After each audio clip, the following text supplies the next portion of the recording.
Bismillahirrahmanirrahim. Assalamualaikum warahmatullahi wabarakatuh. Dan salam sejahtera buat seluruh sahabat dan sobat Ipiso dimanapun Anda berada. Jumpa lagi dengan saya, Suadi Idris Amir, tentunya di acara kesayangan kita, Ipiso, Rumah Edukasi. Sahabat dan sobat Ipiso, pada kesempatan kali ini saya kembali lagi tampil sebagai Direktur Eksekutif PT Indeks Politika Indonesia, lembaga survei dan konsultan politik yang berpusat di Kota Makassar dan di Jakarta. Dan pada kesempatan kali ini, sahabat dan sobat Ipiso, saya ingin menggambarkan peta partai politik untuk Provinsi Sulawesi Selatan dan untuk membedah peta politik terkait kekuatan partai politik di Sulawesi Selatan.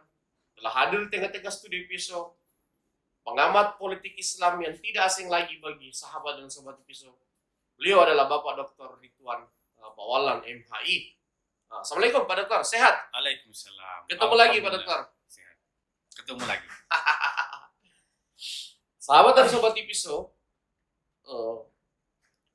pada kesempatan kali ini saya akan menggambarkan ke publik terkait peta kekuatan partai politik mulai dari popularitas, akseptabilitas, dan elektabilitas, dan akan ditanggapi oleh Pak Dr. Ridwan Pawalan, sahabat dan sobat Ipiso. Baik, saya langsung memulai menggambarkan. Izin Pak Dokter? Siap. Sahabat dan sobat Ipiso, dinamika politik di Sulawesi Selatan berdasarkan kajian riset survei PT Indeks Politika Indonesia yang dilakukan baru-baru ini, saya akan langsung memaparkan dan nanti akan ditanggapi oleh Pak Dr. Ridwan Pawalan. Silakan dilihat di lembaran, Dokter, popularitas dan akseptabilitas. Siap. Untuk popularitas partai Golkar 98,8% sudah mengenal partai ini. Siap. Dan 70,5% masyarakat Sulawesi Selatan menyukai atau akseptabilitas dari partai Golkar, karena memang dia partai yang sudah sangat populer selama ini. Sulawesi Selatan dianggap kandang partai Golkar. Siap. PDIP pun popularitasnya sudah sampai pada puncak yang sangat tinggi, 95,5%, dan juga sekitar 72 ya. 72 menyukainya. Kemudian Gerindra 92,4%. Masyarakat Sulawesi Selatan mengenal Partai Gerindra dan kurang lebih 70,3% menyukainya atau akseptabilitas dari Partai Gerindra, sahabat dan sobat Pak Dr. Ridwan. Ya. Nasdem sudah 88,2%. Masyarakat Sulawesi Selatan mengenalnya dan kurang lebih 66% sekian menyukainya atau akseptabilitas dari Partai Nasdem. Kemudian PKB sekitar 85,5% masyarakat Sulawesi Selatan mengenalnya dan akseptabilitasnya kurang lebih sekitar 65 persen. Kemudian Demokrat sendiri 92,8% masyarakat Sulawesi Selatan mengenalnya dan akseptabilitasnya kurang lebih sekitar 70%. Sahabat dan sobat Ipiso. P3 95,7% masyarakat Sulawesi Selatan mengenalnya dan sekitar 55,2% masyarakat Sulawesi Selatan menyukainya atau akseptabilitasnya. PKS sendiri sudah 91% orang mengenalnya dan menyukainya sekitar 53%. PAN sendiri sekitar 90,8% orang mengenalnya dan sekitar 50-an% orang menyukainya atau akseptabilitasnya. Hanura sekitar 55% masyarakat Selatan mengenalnya dan kurang lebih sekitar 40% akseptabilitasnya. Perindo sekitar 54,4% masyarakat Selatan mengenalnya dan 35,5% orang menyukainya. PKPI sekitar 38% orang mengenalnya dan kurang lebih 10%-an orang menyukainya. PBB kurang lebih juga 35 dan sekitar 10%-an 2% orang menyukainya atau akseptabilitasnya. Kemudian PSI 28% masyarakat Sulawesi Selatan mengenalnya dan 5% akseptabilitasnya. Partai Umat yang partai yang baru didirikan oleh Amin Rais sekitar 15,2% masyarakat Sulawesi Selatan mengenalnya dan baru 10,2 akseptabilitasnya atau masyarakat Sulawesi Selatan menyukainya. Partai Gelora 28,2% masyarakat Sulawesi Selatan mengenalnya dan 18% orang menyukainya atau akseptabilitasnya. Partai Garuda, partai lama 14%, nah dan kurang lebih 0,3. Begitupun Partai Masyumi Prima dan PKN, angka popularitas dan akseptabilitasnya masih sangat rendah, atau masih jauh dari gambaran.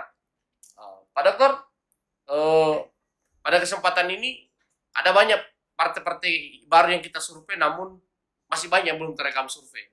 Jadi tidak muncul datanya di sini karena tidak terekam survei. Artinya memang kehadiran partai-partai baru ini belum didengar atau diketahui oleh masyarakat Selatan. Artinya partai-partai baru ini harus memperkenalkan dirinya dengan cepat karena loncatan elektabilitas itu adalah popularitas dan akseptabilitas. Seperti apa tanggapannya terkait data ini, Pak Dr. Rizal? Baik, Kak Kadir, saya mulai dulu dari partai baru ya, atau partai yang lama tetapi kelihatannya baru. Artinya apa? Bahwa memang partai-partai lama ini yang kelihatan baru itu kan simetris dengan partai-partai baru, tetapi tingkat popularitas dan aktivitasnya pada masyarakat itu sama, dia punya perolehan suara. Nah, sebab itu saya pikir ini tantangan besar bagi partai lama yang kelihatannya baru dengan melihat angka-angka yang ada. Saya kira partai yang baru ini juga perlu membuat gebrakan ya. Saya pikir banyak cara yang legal dan elegan yang bisa dilakukan oleh partai-partai baru, PKN, Partai Umat, Gelora dan seterusnya yang hari ini muncul ke publik dan secara legalitas mereka sudah mendapatkan SK dari Kementerian Hukum dan HAM. Nah, oleh sebab itu saya kira mereka ini bukan saja sekedar maksudnya begini. Kadang-kadang kita berpikir bahwa yang bisa mengurus partai politik ada tokoh. Tidak juga saya pikir. Selama mereka figur-figur yang ada di partai, tokoh-tokoh sentralnya itu mampu mempopulerkan dirinya, membuat ide-ide baru bahwa keberanian mereka untuk memimpin partai politik harus berani juga dari segi gagasan dan ide-ide untuk kemudian bagaimana menyampaikan keberpihakannya dan program-programnya kepada masyarakat. Nah, ini barangkali sampai detik ini, misalnya sebut saja Partai Gelora kan, luar biasa tokoh-tokohnya turun memang langsung ke sosial. Jadi wajar memang dari sisi angka Partai Gelora ini popularitasnya sudah 28. Ya, karena memang walau sekalipun Pak Anas Mata adalah tokoh dan itu lahir dari Sulawesi Selatan, ya, dari Sulawesi Selatan sebagai putra daerah. Tetapi saya pikir partai ini kalau dilihat dari asal daerah tokohnya, saya pikir itu masih minim. Saya pikir. Iya, masih minim. Yang kedua, Kak Kadir, Partai Umat. Partai Umat ini Pak Ketua itu Pak Abdul Hakim, SMA adalah pengacara dan pernah menjadi caleg di Partai Amanat Nasional, caleg provinsi. Ya, saya pikir beliau ini sudah cukup pengalaman. Tetapi dari sisi publikasi barangkali ini perlu sesegera mungkin untuk kemudian dikencangkan. Karena kalau tidak mungkin akan menunggu bahwa masih ada 1 tahun, 2 tahun. Harus dipanaskan lebih awal. Nah, saya kira cukup untuk sementara partai tanpa bermaksud menafikan partai yang lain, tetapi saya pikir problemnya dan persoalan-persoalan yang ada, PR-nya saya pikir kurang lebih sama. Saya pikir yang tertarik kita ini yang menantang adalah 9 partai papan atas. Saya pikir ya. Papan atas ini mulai PAN, PKS, P3, Demokrat, PKB, Nasdem, Gerindra, PDIP, dan Golkar. Nah, ini menarik. Menariknya gimana, Kak Kadir? Misalnya gini, ada partai yang memang sudah lahir sejak 20 tahun lalu, tetapi itu menjadi problem dari sisi keterkenalan, popularitas, termasuk aksesibilitas masyarakat. Nah, di sisi lain, ada kader-kadernya yang memimpin menjadi bupati di kabupaten. Misalnya Partai Amanat Nasional. Benar. Tetapi ini jadi apa ya? Jadi persoalan tersendiri. Mengapa dari aspek aksesibilitasnya itu masih 60%. Harusnya partai ini itu sudah 80% dong. Mengapa? Karena partai ini sudah ada di Sulawesi Selatan ini 20 tahun. Kan? Dan tidak pernah absen menyukseskan, mendorong kader-kadernya baik di level provinsi maupun kabupaten kota. Kita bisa lihat misalnya di kabupaten kota di Sulawesi Selatan ini sangat minim kadernya itu tidak duduk di sana. Nah, gitu. Nah, saya pikir PR bagi Partai Amanat Nasional ini dia harus mengangkat sesegera mungkin bagaimana partainya itu bisa diterima di angka 80%. Akseptabilitasnya. Iya, akseptabilitasnya. Yang kedua PKS. PKS ini dari sisi mungkin kader-kadernya yang ada di eksekutif itu tidak terlalu banyak. Tetapi satu sisi partai ini punya plus dari sisi kampanye-kampanye dan termasuk gerakan-gerakan kader-kadernya di arus bawah. Grassroots kader-kadernya ini cukup intens dan seterusnya. Nah, ini menjadi plus daripada partai keadilan dan Partai Keadilan Sejahtera. Kemudian P3, P3 ini yang menarik juga karena partai yang lahir dan hidup di zaman Orde Baru, ya. Tetapi partai ini juga tidak bisa berdiri tegak, ya, dari kursinya. Mengapa? Karena partai ini dari sisi mungkin eksekutif hanya mengusung, tetapi tidak punya kader, ya, atau mungkin setahu saya belum punya kader ideologis mungkin atau strukturalis yang duduk di eksekutif. Ya, tapi pimpinan DPR ada 5 kabupaten. Ya. Goa, Bulukumba, Bantaeng dengan Luwu. Ya. Dia pimpinan loh di sana P3. Ya, maksud saya kalau dari sisi legislatif sudah oke. Sudah oke. Hanya saja mengantar kadernya untuk duduk di eksekutif. Betul, itu yang belum. Ini yang belum. Saya pikir partai ini juga tidak terlalu jauh beda dengan partai misalnya PKS kan. Dia sudah 70% dari sisi akseptabilitasnya. Iya. Saya pikir itu apa yang disampaikan oleh Kadir tadi bahwa pimpinan partai mereka, pimpinan DPR, iya. Mereka sudah di pucuk pimpinan. Saya pikir itu menjadi trennya dan menjadi poin bagi P3 bahwa dia sudah di angka 70%. Nah, dari sisi akseptabilitasnya, dari sisi popularitasnya saya pikir sudah cukup tinggi karena sudah di angka 92 kakak dia. Iya, popularitasnya. Terus Demokrat. Astaga, maaf. Maksud saya P3 ini 65% ya. 65% dari sisi akseptabilitasnya. Demokrat yang 70. Iya, betul. Baik, kita melangkah kepada Demokrat. Saya pikir Demokrat ini adalah partai yang pernah berkuasa di Republik ini 10 tahun. Saya pikir itu tidak bisa lepas dari popularitas dan akseptabilitas sebuah partai politik. Nah, saya pikir di Sulsel juga ini selalu menjadi pimpinan, ya. Bukan selalu sih, tetapi dia berhasil mempertahankan trennya yang cukup bagus menjadi pimpinan DPR di provinsi. Nah, saya pikir di daerah juga seperti itu. Partai ini cukup sukseslah dalam mendorong kadernya untuk duduk di eksekutif dan seterusnya. Termasuk juga menjadi pimpinan di legislatif, misalnya di beberapa kabupaten kan. Terus PKB, nah, saya pikir PKB ini menarik.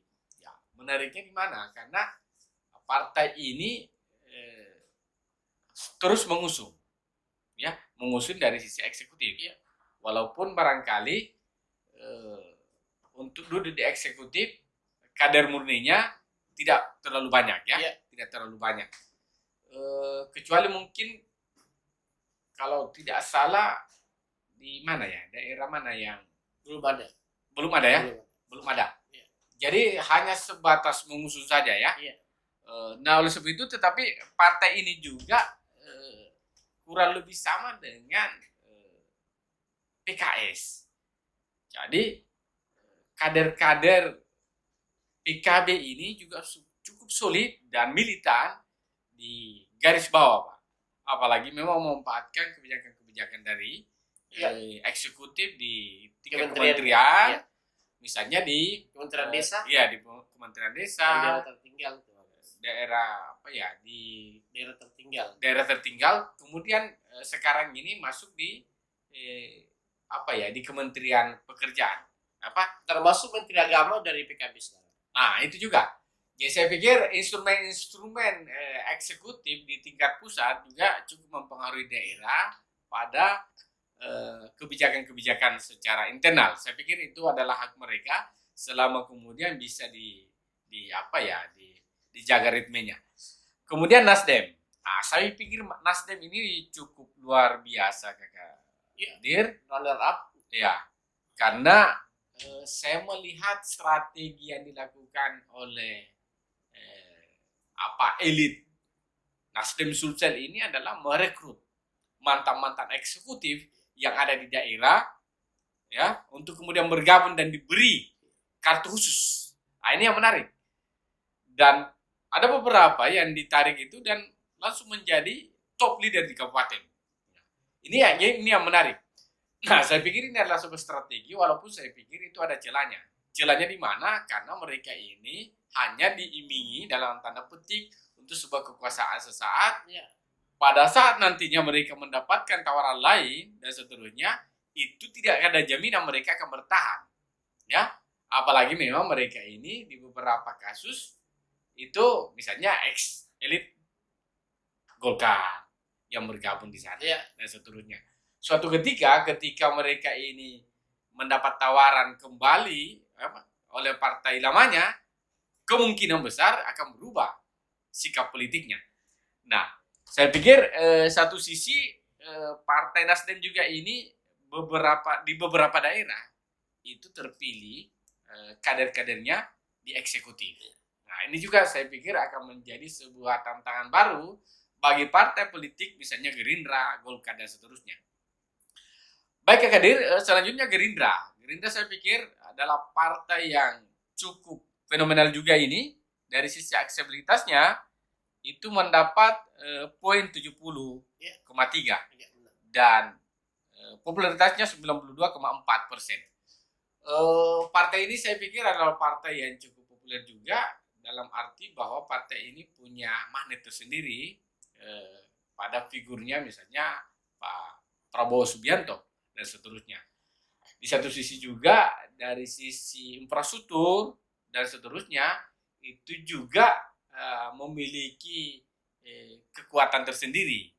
Nah, termasuk saya pikir yang tidak sempat saya sampaikan tadi bahwa elit daripada pimpinan provinsi ataupun ketua di provinsi sekarang, di PD 1 provinsi hari ini itu juga adalah seorang anggota DPRI dan itu saya pikir cukup mempengaruhi partai politik ini. Termasuk saya pikir partai tadi PAN dan P3, begitu pula Nasdem juga sebelumnya ya, Amir Uskara itu juga pimpinannya termasuk P3, Pak Haji Aras adalah legislatif pusat, ya, anggota DPR pusat, dan saya pikir mereka ini punya popularitas dan punya kekuatan bargaining posisi untuk kemudian memflorkan program-program yang ada di daerah.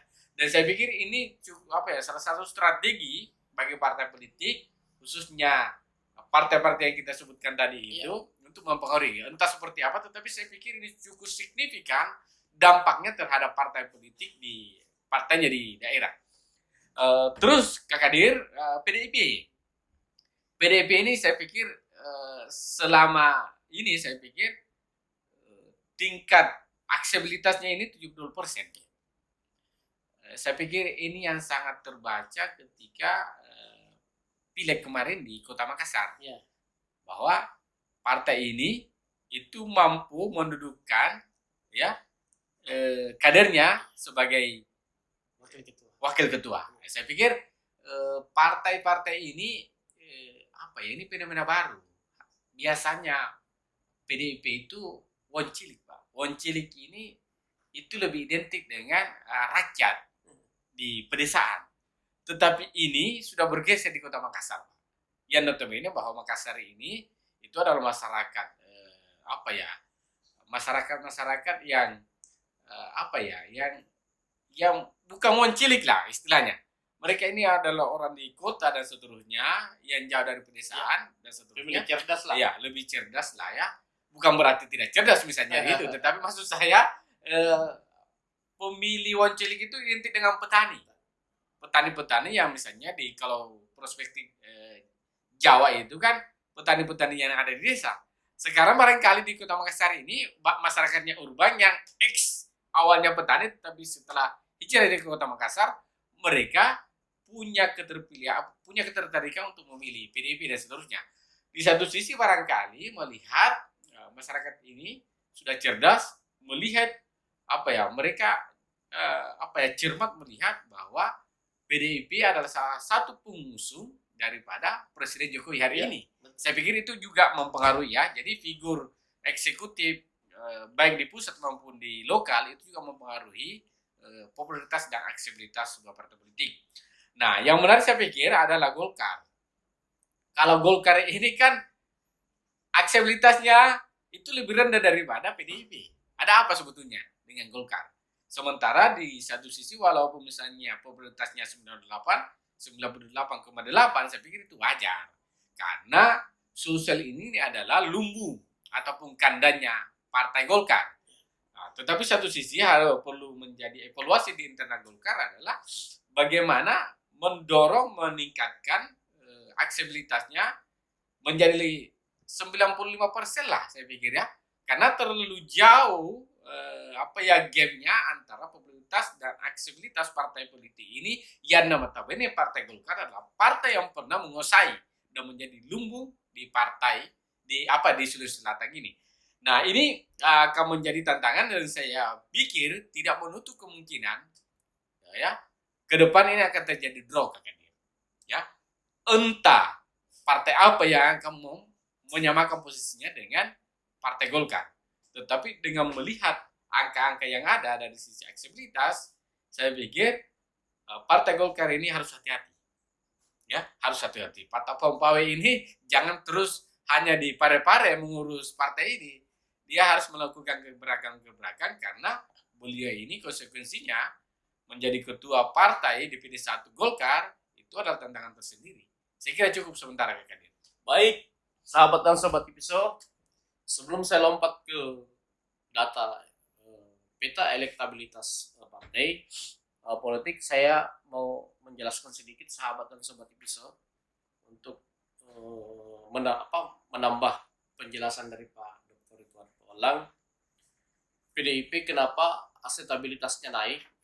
Karena memang pengaruh dari program Jokowi sebagai Presiden Republik Indonesia dan juga pengaruh dari gubernur, karena PDIP adalah partai pengusung dari gubernur bersama PAN dan PKS. PAN dan PKS ini juga sebenarnya ada kenaikan akseptabilitas dari pengalaman-pengalaman lalu.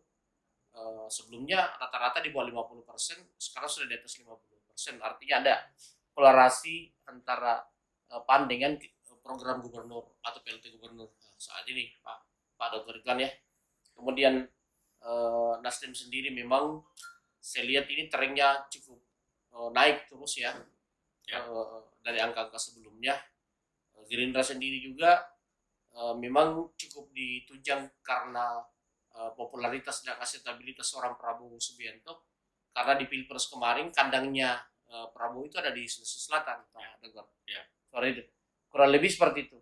Nah, saya hanya mau mengingatkan begini, untuk partai menengah seperti Hanura, Perindo, PKPI, PB, PSI, Partai Umat, Gelora, Garuda, PKN, Prima, Partai Masyumi dan lain-lain, bahwa untuk bisa bersaing dengan partai-partai besar, hal yang pertama yang mereka harus genjot itu memang adalah popularitas dan akseptabilitas. Karena kalau misalnya sampai 2024 mereka ini tidak mampu bersaing dari segi popularitas dan akseptabilitas, maka nonsen kalau bisa bersaing dari segi perolehan elektabilitas. Begitu kali Pak Dokter, sahabat dan sobat Ipso. Baik, Saya lompat ke elektabilitas. Tingkat keterpilihan sementara versi PT Indeks Politik Indonesia dari partai politik yang ada di Sulawesi Selatan. Temuan PTIP, PT Indeks Politik Indonesia Golkar sementara memimpin dengan 14,2%, Pak Dokter ya. Kemudian urutan kedua Nasdem dengan 9,5%, urutan ketiga Gerindra 9,2%, urutan keempat Demokrat 8,1%, PDIP 7%, PKB 6,3%, P3 5,2%, PKS 5,2%, PAN 5,1%, Hanura 3%, Perindo 2,5%, PKPI 0,8%, PBB 0,8%, PSI 0,8%, Partai Umat 0,8%, Partai Gelora 1,2%, Partai Garuda 0,0%, PKN 0,2%, Prima 0,2%, dan undecided voters yang tidak menjawab atau merahasiakan pilihannya sekitar 19,9%, Pak Dokter. Nah, ya, ini menarik karena Golkar yang memang terus tergerus suaranya ya di Sulawesi Selatan. Kita ingat 2000 apalagi 14 yang lalu dia masih punya 18 kursi. 2019 turun menjadi 13 kursi. Hanya selisih 1 kursi dengan Nasdem yang 12 kursi. Nah, seperti itu, Pak Dokter. Nah, pertanyaannya adalah, Pak Dokter, apakah dengan data yang temuan IP ini mampukah menurut kita ini Golkar mempertahankan apalagi keunggulannya selama ini yang selalu jadi pemenang di Sulawesi Selatan, ataukah ada salah satu dari partai-partai pesaingnya yang berpotensi melengsarkan dia dari puncak pimpinan atau menjadi pemenang di pemilu? Analisis Pak Dokter seperti apa melihat data ini? Ya, saya pikir menarik pertanyaan itu, Kak Kadir, karena memang harus dijawab dengan strategi-strategi, program-program, dan begitu pula figur. Ya, figur. Oleh sebab itu saya pikir, saya katakan tadi bahwa Pak Pawe itu jangan memimpin Golkar dari Pare-Pare saja, apalagi memimpin Golkar di Pare-Pare. Kalau masih mau mempertahankan trennya menjadi pimpinan partai, paling tidak mempertahankan, apalagi mengangkat kembali ke 2014, ya saya pikir perlu untuk kemudian melakukan kerja-kerja. Nah, pertanyaannya kemudian, apakah ada partai yang bisa menggeser? Bisa jadi. Ya, saya pikir bisa jadi dengan menambahkan saja program-program yang ada. Karena begini, saya gini, Nasdem ini punya menteri, Pak, dan putra Sulawesi Selatan, kan? Ada Pak Sahrul. Ada Pak Sahrul. Ada anggota DPR-nya yang kelihatan kerjanya, Pak. Ya, Golkar saya pikir juga ada. Tetapi Golkar ini lebih banyak menikmati kejayaan masa lalu. Terlena dengan kejayaan masa lalu. Dengan kejayaan masa lalu. Per hari ini baru saya membaca komentar seorang anggota DPR RI-nya yang notabene sudah malam melintang menjadi anggota DPR RI. Tapi baru kali ini ya saya membaca komentarnya terkait dengan keberpihakannya terhadap sebuah persoalan di daerahnya, di dapilnya. Ya kan? Saya pikir ini apa ya? Ini adalah sesuatu yang memang berangkat dari kesadarannya atau hanya mencari popularitas dan pencitraan saja. Ya, ini saya ingin katakan ini adalah caleg ya yang berasal dari Partai Golkar. Bukan caleg ya, seorang anggota DPR RI. Padahal persoalan ini sebetulnya sudah lama dengan kasus-kasus yang berbeda. Kan gitu. Nah, saya pikir Partai Golkar ini kan persoalannya di sini. Persoalannya di sini, mereka tidak pernah absen di semua kontestasi dan di semua level memiliki perwakilan. Ya. Tetapi dari sisi keberpihakan itu silent aja. Silent dalam arti bahwa mereka ini menikmati tunjangan-tunjangan yang ada, tetapi hak-hak mereka, kewajiban-kewajiban mereka itu nyaris tidak diketahui oleh masyarakat. Ya, saya ingin katakan tidak diketahui masyarakat. Bukan apa ya, apakah dia kerja atau tidak, tetapi yang ingin saya katakan tidak diketahui oleh masyarakat. Artinya apa? Bahwa mereka ini itu dari segi gap, emosi dan seterusnya itu tidak kelihatan, Pak. Tidak kelihatan. Mereka ini hanya hadir pada saat momentum pemilihan. Setelah itu nggak ada lagi suara, Pak. Ya, tidak ada. Tidak diketahui apa kerjanya. yang mungkin kita ketahui mungkin mendapatkan haknya. Nah, saya pikir partai-partai dari angka-angka yang ada ini, ada Nasdem 9,5, ada Gerindra 9,2, ada Demokrat 8,1, terus PDIP, hati-hati PDIP ini. Di angka 7, tetapi itu bisa buat kejutan, Pak. Iya, benar. Ya, dia bisa saja mengambil keuntungan, dan saya pikir itu sangat wajar ketika kemudian mampu menggenjot dan memplorkan program-program presiden kita hari ini. Nah, oleh sebab itu, partai-partai yang kemungkinan ada dan bisa menyalip Partai Golkar yang ada hari ini dengan posisi yang ada, ya, walaupun angkanya angka 7, PDIP itu bisa saja mendekati, ya, paling tidak leading. Yang kedua, Nasdem, ya, Nasdem saya pikir adalah urutan pertama yang bisa menyalip ini ketika kemudian tren daripada perwakilan-perwakilannya di eksekutif maupun di DPR itu mampu untuk kemudian baik secara nasional maupun secara di tingkat provinsi itu mampu dikomunikasikan, dan afirmasinya itu jelas dan bisa dirasakan oleh masyarakat setempat. Sementara dari satu sisi, Demokrat ini juga adalah partai yang saya pikir dengan posisi pimpinan hari ini bukan berarti menafikan pada posisi untuk meraih kepimpinan, tetapi untuk mendekati. Saya pikir adalah partai yang kemudian ketika mampu partai ini masih bisa mempertahankan dan ada strategi-strategi baru, termasuk saya pikir adalah siapa next DPD 1, ya, ketua DPD 1 itu bisa mempengaruhi ke depan ini. Misalnya kalau Pak Aco, itulah maksud saya. Saya pikir dengan ketokohan Pak Aco ini, dengan segala plus dan minusnya, saya pikir gaya-gaya beliau yang pernah memimpin Demokrat, saya pikir dengan ketokohan-ketokohan yang ada sekarang ini, saya pikir itu bisa leading dan bisa mendekati, ya. Saya belum berani untuk kemudian mengatakan karena angkanya 80 dan hari ini adalah partai yang oposannya dari pemerintah. Saya sebutkan tadi PDIP karena memang partai yang memang hari ini berkuasa dan trennya di Sulawesi Selatan termasuk di Kota Makassar ini cukup bagus. Saya pikir itu bisa mendekati. Walaupun tidak menyalip, tetapi saya pikir digitnya tidak jauh-jauh beda.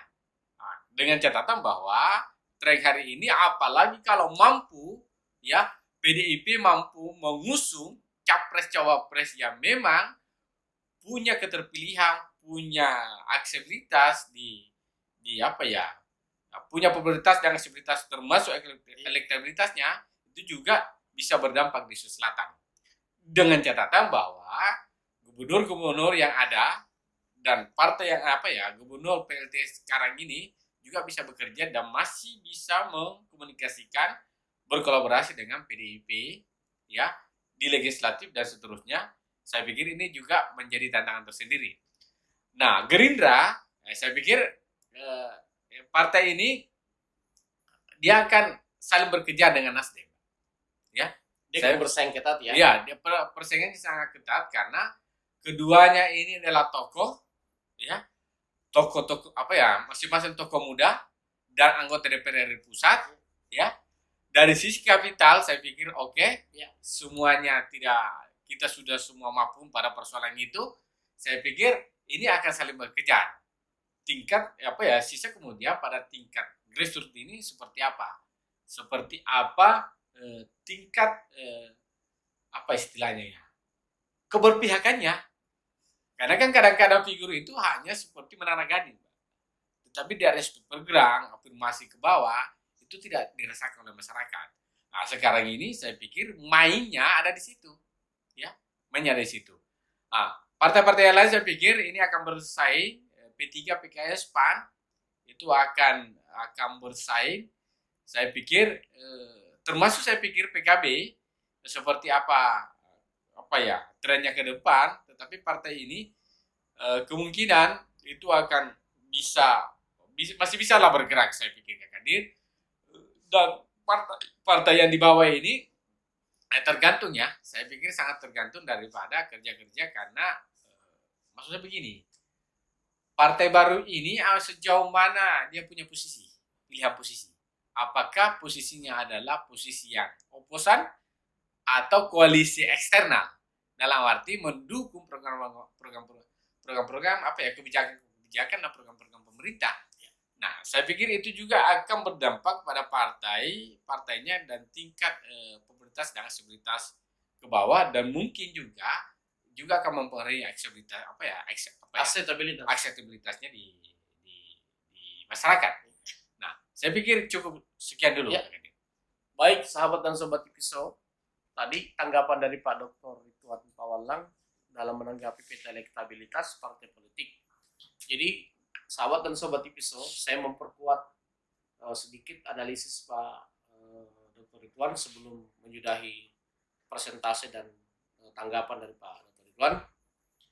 Kalau dilihat 2024, kelihatannya di Sulawesi Selatan ini agak sulit ada partai yang bisa mendominasi melebihi dari 2-3 kursi. Pak Dr. Ridwan, analisis kami di PTIP itu kemungkinan pemenang pemilu di Sulsel untuk kategori provinsi Sulawesi Selatan itu siapa yang bisa mendapatkan 13-14 kursi itu adalah pemenang. Nah, dalam hal ini yang berpotensi mendapatkan itu ya menurut kajian PTIP itu ada 5 partai yang bersaing menuju ke sana.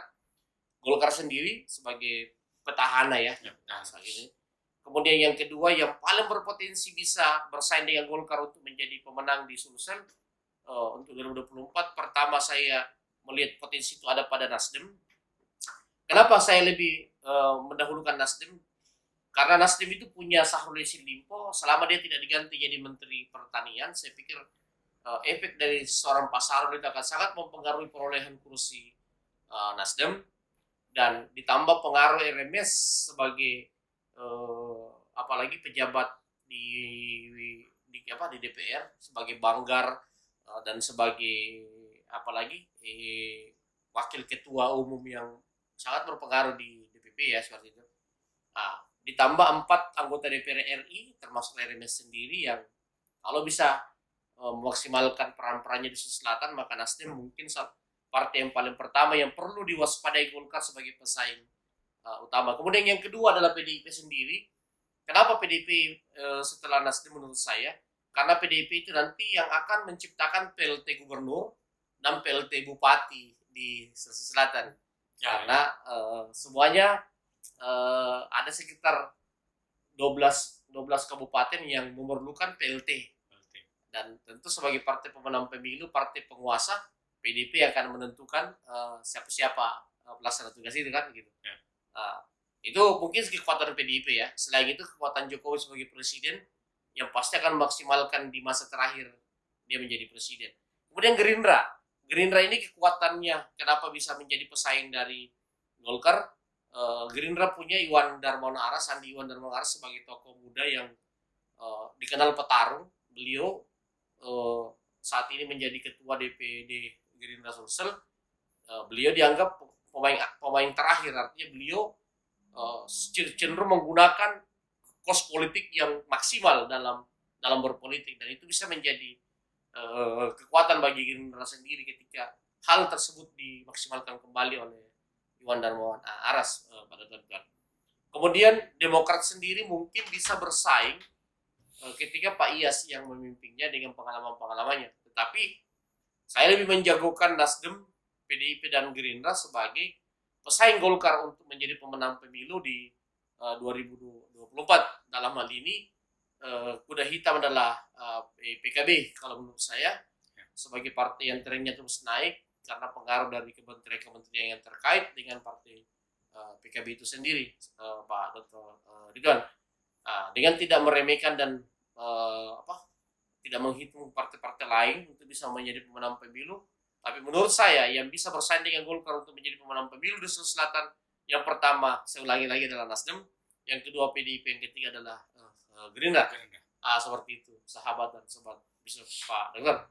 Baik, sekian presentase dari saya sebagai Direktur Eksekutif PT IP Suadi Idris Amir dalam menggambarkan peta popularitas, akseptabilitas, dan elektabilitas partai politik di Sulawesi Selatan versi temuan PT IP, sahabat dan sobat IPISO dan Pak Dr. Ridwan. Saya sampaikan lagi pada Pak Dr. IP turun melakukan survei 8 sampai 15 November 2021 dengan total responden 880 responden, metodologi multi-stage random sampling dengan tingkat kepercayaan 95%, margin of error 3 sampai 5%. Pak Dr. Ridwan dan sahabat dan sobat IPISO.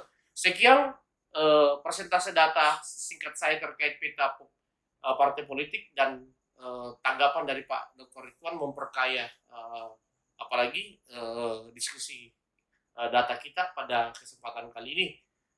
Sampai ketemu pada kegiatan-kegiatan atau program-program lain yang mungkin akan dilakukan PT IP, dan juga sampai jumpa pada diskusi-diskusi politik yang lain dalam mengangkat tema-tema yang terbaru, yang menarik dan kekinian.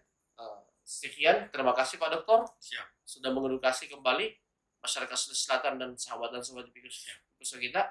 Sekian, terima kasih. Assalamualaikum warahmatullahi wabarakatuh.